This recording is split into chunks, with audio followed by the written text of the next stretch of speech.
দীপা দীপকে ভ্যাকসিন দেওয়াতে নিয়ে যাওয়ার বন্দোবস্ত শুরু করলে সূর্য জানায় যে দীপা চলে গেলে তার পক্ষে সোনাকে সামলানো মুশকিল হয়ে পড়বে। আর এই কথা সোনা শুনতে পায় এবং কান্নাকাটি শুরু করে দেয় আর বলে যে মা, আমি তোমার সাথে যাব। এদিকে ফান্টুস কিন্তু আবার রূপাকে নিয়ে সেনগুপ্ত বাড়িতে রওনা দেয়। এদিকে সোনা আবার কান্নাকাটি শুরু করলে সূর্য কিছুতেই সামলাতে পারে না তাকে, আর সবার উপর রাগ করে সোনা কিন্তু বাইরে বেরিয়ে আসে আর বলে যে তার মা কেন তাকে না নিয়ে চলে গেল। তখন অনুজা জানায় যে তোমার মাকে ভুলে যাও, তোমার মা আর নেই। কাকিমার মুখে এই কথা শুনে সোনা একদম নিশ্চুপ হয়ে যায়। এদিকে সূর্য সোনার মন অন্যদিকে ঘোরানোর চেষ্টা করে। সে বলে যে তারা পিকনিকে গিয়ে মজা করবে আর গেম খেলবে। আর এই কথা কিন্তু রূপাও শুনতে পায়। সে বলে যে তার মা মরে গেছে, তাকে জানানো হয় যে তার মা মরে গেছে। অন্যদিকে সবাই মিলে পিকনিকে গিয়ে আনন্দ করছে আর রূপাকে খোঁজার কথা একবারও কেউ চিন্তাও করেনি।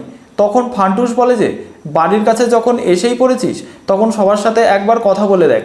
কিন্তু রূপা কিছুতেই রাজি হয় না, বলে যে তাকে ছেড়ে সবাই এখন ভালো আছে, তাই সে কিছুতেই আর ওই বাড়িতে ফিরে যাবে না। এদিকে দীপা অবশেষে সোনার সামনে আসে সব কাজবাজ সেরে, আর সোনা কিন্তু দীপার উপরও রাগারাগি করে, বলে আমি তোমাকে দেখতে চাই না, কেন তুমি আমার সামনে এসেছো। তখন অনুজা জানায় যে সোনা যেহেতু চাইছে না সেহেতু দীপার এখানে আসা উচিত হয়নি। দীপা সোনাকে বোঝানোর শেষ চেষ্টা করে, বলে যে আজকে যদি তুমিও রূপার মতো হারিয়ে যেতে তাহলে আমিও তোমাকে ঠিক একইভাবে পাগলের মতো খুঁজে বেড়াতাম। তখন অনুজা বলে যে সোনার এই কথা বোঝার বয়স হয়নি এখনও। তখন দীপা বলে যে তাহলে তো তারই ভুল হয়ে গেছে, আর বলে যে আমাকে যখন এখানে কেউ চাইছে না তাহলে আমি চলে যাচ্ছি। সঙ্গে সঙ্গে সোনা দীপাকে কোলে নেওয়ার চেষ্টা করে আর বলে যে তুমি যেমন আমার মা সেরকম তুমি পাতা মেয়েরও মা।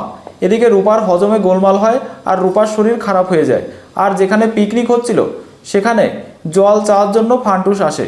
এদিকে দীপা সঙ্গে সঙ্গে কিছু জল খাবার ফান্টুসের কাছে দেয়। ফান্টুস বলে সে তো শুধু একটু জলই চেয়েছিল।